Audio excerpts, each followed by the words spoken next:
तो हेलो दोस्तों, NCERT tutorial में आपका स्वागत है। कल हम लोगों ने देखा कि पोषक तत्वों में कौन कौन से तत्व आते हैं, जिसमें से कि हम लोग ने 5 तत्वों को देखा। कार्बोहाइड्रेट को देखे, प्रोटीन को देखे, वसा को देखे, विटामिन्स को देखे और खनिज लवण को देखे। तो आज चलिए हम लोग एक रुक्षांश के बारे में देखते हैं और एक जल के बारे में देखते हैं। आइए, रुक्षांश।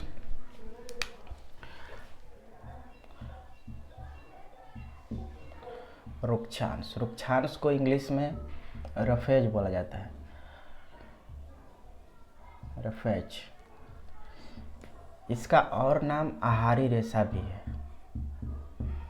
आहारी रेशा, इसको इंग्लिश में डाइटरी फाइबर बोला जाता है। Dietary fibre.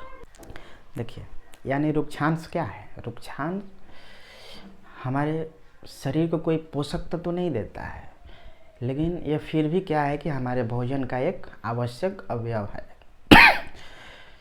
ये हमारे भोजन में इसलिए आवश्यक है क्योंकि ये क्या करता है कि जब हम कोई भोजन करते हैं और जो भोजन हमारे शरीर में नहीं पच पाता है, तो उसको क्या करता है कि हमारे शरीर से बाहर निकालने में मदद करता है। यानी हमारे शरीर को क्या करती है, कब्ज से बचाता है। चलिए आइए देखते हैं कि ये जो आहारी रेशे हैं हमें कैसे प्राप्त होते हैं, मतलब हम क्या खाद्य पदार्थ खाएंगे कि ये प्राप्त होंगे। देखिए, आहारी रेशे या रुक्षांश, ये क्या होता है कि पादप, जो जितने भी पादप से संबंधित खाद्य पदार्थ है, यानी पादप से प्राप्त होते हैं रुक्षांश। यानी पादप उत्पादों से प्राप्त होते हैं।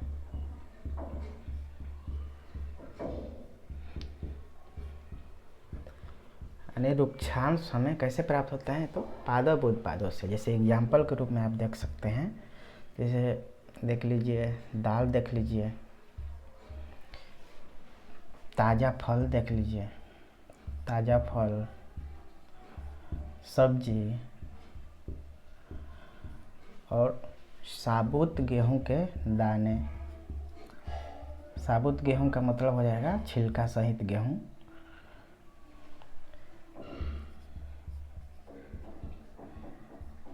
गेहूं के दाने के आटा।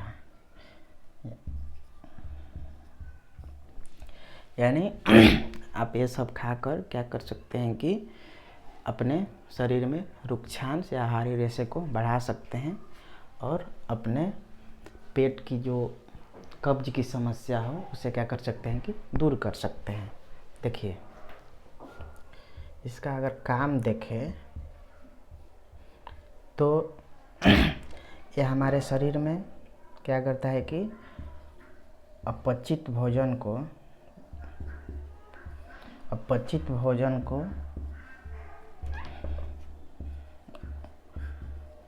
को बाहर निकालने में मदद करता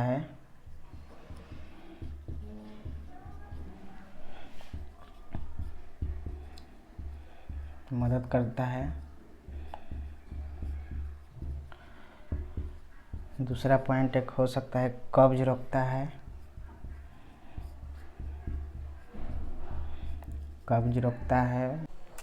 देखिए, हम रुक्षांश के बारे में एक एग्जाम्पल की मदद समझते हैं। जैसे आपको कोई पेट की समस्या हुई है, यदि आप डॉक्टर के पास जाते हैं तो डॉक्टर आपको सलाह देता है कि आप प्रतिदिन सुबह में क्या कीजिए कि एक सेव खाइए या कोई भी फल खाइए, जिससे कि क्या हो कि आपकी जो पेट की समस्या हो वो कम हो जाए। पेट की समस्या में वह सेव खाने की सलाह क्यों देता है? क्योंकि सेव में क्या होता है कि रफेज की मात्रा पाई जाती है, या कोई भी ताज़ा फल हो गया उसमें क्या होगा कि रुक्षांश की मात्रा पाई जाती है, जिससे कि क्या होता है कि हमारे पेट में जो भी कब्ज बना रहता है या जो भी अपचित भोजन हमारे पेट में, हमारे आंत में रहता है, उसको साफ करने में क्या करता है कि रुक्षांश मदद करता है। इसीलिए क्या करता है कि डॉक्टर आपको प्रतिदिन सुबह में क्या करता है कि सेव खाने का सलाह देता है, जिससे कि आपकी जो पेट की समस्या हो समाप्त हो जाए। तीसरा देख लीजिए, ये क्या करता है कि आंत में आंत में जो कार्बोहाइड्रेट का अवशोषण या ग्लूकोज के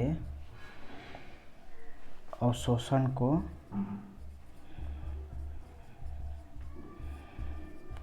क्या करता है कि कम करता है। यानी एक तरफ से कहा जाए कि अगर आप अपने भोजन में फाइबर ले रहे हैं, फाइबर उच्चांश खा रहे हैं, तो क्या होगा कि आंत में जो ग्लूकोज के अवशोषण क्या करते हैं, कम करता है। यानी क्या हो जाएगा, आपका शुगर लेवल जो होता है, जो ब्लड शुगर होता है, उससे क्या करता है कि नियंत्रित करता है। यानी ये जो फाइबर हो गया या हरी रेशे हो गया, ये ब्लड शुगर को भी क्या करता है कि नियंत्रित करने का काम करता है। इसका एक और काम है, चौथा, ये कोलेस्ट्रॉल लेवल को भी कम करता है। कोलेस्ट्रॉल लेवल को भी कम करता है। कोलेस्ट्रॉल क्या है? कोलेस्ट्रॉल एक मोम जैसा होता है, मोम या वसा जैसा होता है। कोलेस्ट्रॉल क्या है? एक मोम या वसा के जैसा होता है। ये हमारे शरीर में कोशिका के निर्माण में भी मदद करता है, हार्मोन के निर्माण में भी मदद करता है, और एक विटामिन डी का निर्माण में भी एक कोलेस्ट्रॉल मदद करता है। अगर हमारे शरीर में कोलेस्ट्रॉल की मात्रा अधिक हो जाती है तो हमें हार्ट अटैक आने के संभावनाएं अधिक हो जाती हैं। इसीलिए कोलेस्ट्रॉल को नियंत्रित करना या नियंत्रित में रखना बहुत ही आवश्यक होता है। कोलेस्ट्रॉल देखिए यहाँ बढ़ने से हार्ट अटैक का खतरा होता है।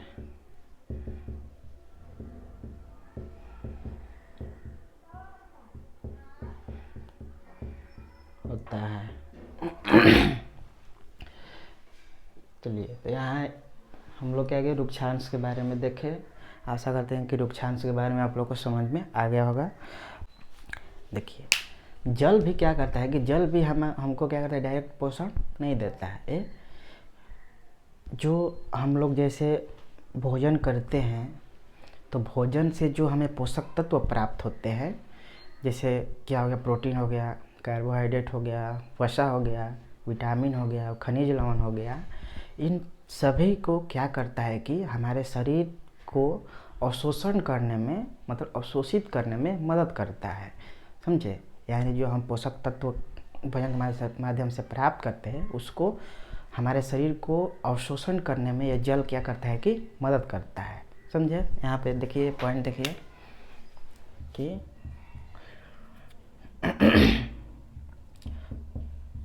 पोषक तत्वों को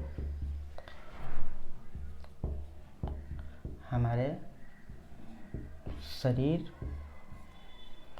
द्वारा अवशोषण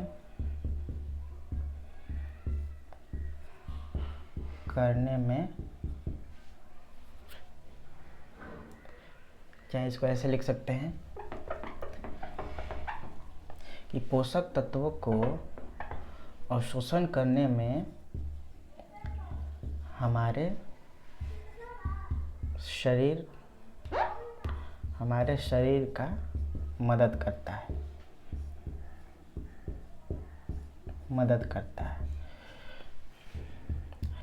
और इसका एक और भी है काम कि जो जल है वो हमारे शरीर में जितने अपशिष्ट है उसको क्या करता है कि जल के माध्यम से बाहर निकालने में मदद करता है, अपशिष्ट पदार्थों को। जैसे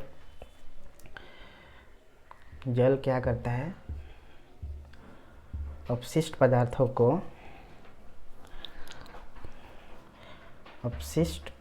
को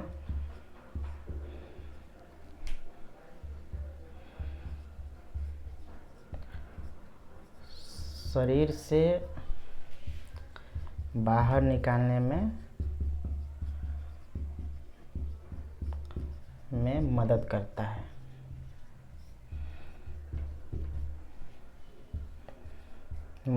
है। जैसे पसीना हो गया, पसीना के माध्यम से कुछ अपशिष्ट पदार्थों को बाहर निकालता है। और ये आपका हो जाएगा, पसीना हो गया, मूत्र हो गया, etc। यानी जल अपशिष्ट पदार्थों को शरीर से बाहर निकालने में मदद करता है, पसीना के माध्यम से, ये मूत्र के माध्यम से। फिर इसका एक और भी पॉइंट हो सकता है, भोजन के पाचन में भी कहीं ना कहीं जल क्या करता है कि सहायता करता है। भोजन के पाचन में सहायता करता है। तो यहाँ पे जल के कुछ काम के बारे में देख लिए कि जल हमारे शरीर में कैसे काम करता है, जल की क्या भूमिका होती है। आइए अब अगला पॉइंट देखते हैं कि हम जैसे कार्बोहाइड्रेट हो गया, प्रोटीन हो गया, वसा हो गया, इसको हम चेक कैसे कर सकते हैं, इसका परीक्षण हम लोग कैसे कर सकते हैं कि किसी भी भोजन में कार्बोहाइड्रेट की मात्रा है, प्रोटीन की मात्रा है कि वसा की मात्रा है। आइए देखते हैं परीक्षण। देखिए सबसे पहले कार्बोहाइड्रेट के बारे में देखते हैं। कार्बोहाइड्रेट या स्टार्च का परीक्षण।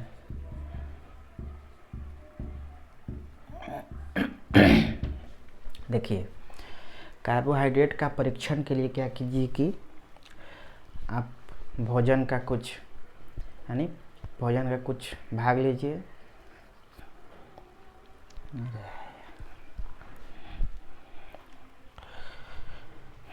देखिए कार्बोहाइड्रेट के परीक्षण के लिए क्या करना है कि आपको फूड का कुछ आइटम लेना है, भोजन का कुछ आइटम लेना है, और उसमें क्या करना है कि तनु आयोडीन डालना है।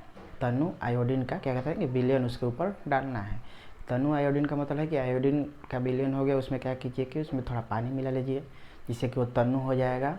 वहीं तनु या आयोडीन का विलयन उस पर डालेंगे तो क्या हो जाएगा कि उसका जो कलर होगा भोजन के ऊपर जहाँ डाले होंगे तो उसका कलर हो जाएगा काला नीला, एकदम काला नीला। अगर वो काला नीला हो जाता है तो उसको आप लोग क्या कहेंगे कि इसमें कार्बोहाइड्रेट की मात्रा है।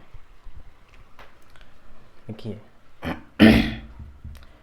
फूड आइटम ले लिए, इस पे क्या करेंगे कि तनु आयोडीन डालेंगे, तनु आयोडीन का विलयन डालेंगे तो इसका कलर क्या हो जाएगा, काला नीला हो जाएगा। काला नीला अगर कलर हो गया तो आप समझेंगे कि इस फूड आइटम में क्या है, कार्बोहाइड्रेट की मात्रा है। आइए अब दूसरा देखते हैं, प्रोटीन। देखिए प्रोटीन का परीक्षण। देखिए प्रोटीन का परीक्षण के लिए क्या कीजिए, आप फूड आइटम लीजिए। फूड आइटम के कुछ भाग को क्या कीजिए कि आप एक टेस्ट ट्यूब लीजिए, यानी परख नली उसको बोला जाता है। परख नली में डालिए और उसमें कुछ जल का मतलब कुछ बूंद डालिए, उसको मिलाइए। मिलाने के बाद क्या कीजिएगा कि उसमें कॉपर सल्फेट डालिएगा और सोडियम हाइड्रोक्साइड डालिएगा, और ये दोनों को डालने के बाद उसको मिलाइएगा। मिलाने के बाद क्या होगा कि उसका कलर चेंज होगा, उसका कलर क्या हो जाएगा कि बैगनी हो जाएगा। अगर वो कलर बैगनी हो गया, उस मतलब परख नली में कलर बैगनी हो गया तो आप जानेंगे कि इसमें क्या है कि प्रोटीन की मात्रा है। देखिए क्या कीजिएगा कि फूड आइटम लीजिएगा। फूड आइटम में क्या कीजिए कि इसमें क्या कीजिए कि परख नली में लीजिएगा, इसको फूड आइटम को परख नली में लीजिएगा। परख नली में क्या कीजिए कि जल का बूंद डालिएगा, 10 बूंद, 10 बूंद जल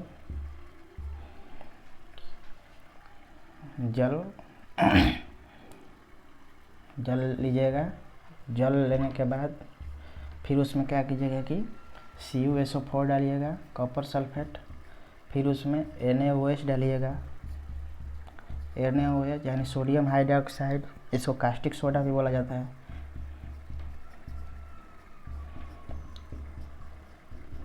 इन चारों को एक क्या कीजिएगा, परखनली में लीजिएगा।